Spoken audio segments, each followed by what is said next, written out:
500 sets, 3 months, same rank they started at. A player logged every session, watched the replays, stayed consistent with the hours, and the levels stayed completely flat. Same moments with the round flip, same feeling walking away from the screen. On paper, that player is doing everything right, but effort stopped being the variable a long time ago. Something else is deciding the result, and it has been there the whole time. By the end of this video, you will understand exactly what is actually deciding your matches and why every hour you have put in has been working against you without your knowledge. Fighting games give you two types of information after a set. There's the result, loud, visible, immediately available, and there's the actual data, which is quiet and specific and buried inside the round. Most players treat the result like the only feedback that matters. A win says move on. A loss pushes you toward a reason. But a scoreboard is an outcome. It tells you what happened at the end. It says nothing about the cause. The cause is a specific exchange, a single decision. One moment where momentum shifted and stayed shifted. That moment is the information, and for most players, it stays inside the match while they walk out with the score.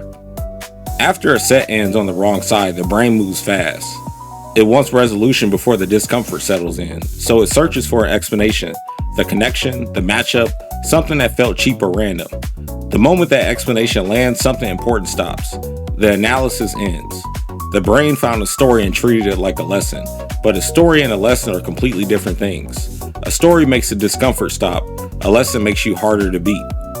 You can spend 6 months collecting stories and feel like you were developing the whole time, processing, reflecting, an answer ready for every loss. And the level stays flat, because the stories were protecting you from the part that actually mattered. Here's the part that compounds it. Calling something cheap or random is the brain announcing it found a way out. The explanation is real enough to feel honest, but it is pointing at the effect and away from the cause. Every time you take that exit, the cause stays in the match. Waiting, same moment, same result, different opponent, same turning point. Fighting games make this harder than almost any other competitive environment. The loss is personal. There is no shared responsibility, one screen, one result, and your name attached to it.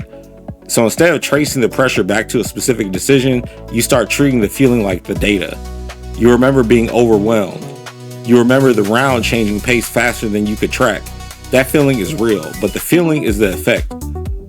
What you are carrying out of the match is the result of a cause you walk past.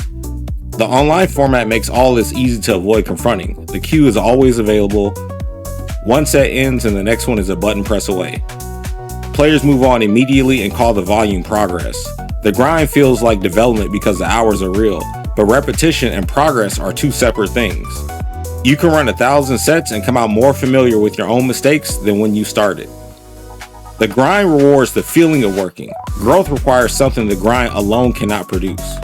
Here's what changes how everything you just heard looks. The players who are improving have the same losses you do. They take the same bad sets, they face the same pressure.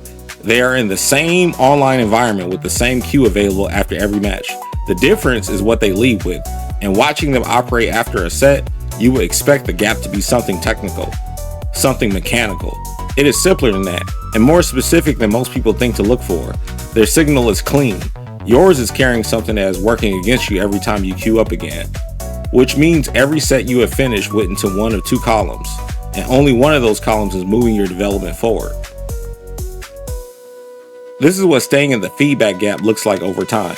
Levels stay flat, the character becomes a suspect, switch, still flat, the game plan becomes a suspect, rebuild, still flat. Every adjustment feels like development. Every decision feels reasoned, but every single one was made using the same weak evidence. Because the turning point was still sitting inside the match each time. The same moment kept showing up, the same pressure, the same result. The gap is the distance between the emotion you carry out and the information you could have carried out. Most players are leaving with emotion and measuring the hours as proof of the work. Those two things are related in feel but completely separate in outcome. The players closing that gap are doing it with a different approach entirely, and it is available in every set you are already playing. The volume is already there, the information has always been there. The approach is what changes everything, and it is less about talent than almost anyone who has plateaued is willing to believe. The match already contains everything you need. The question is what you are choosing to take out of it. The first step toward cleaner signal is knowing where to look inside the round. The 60-second checklist breaks that down fast. Get it for free.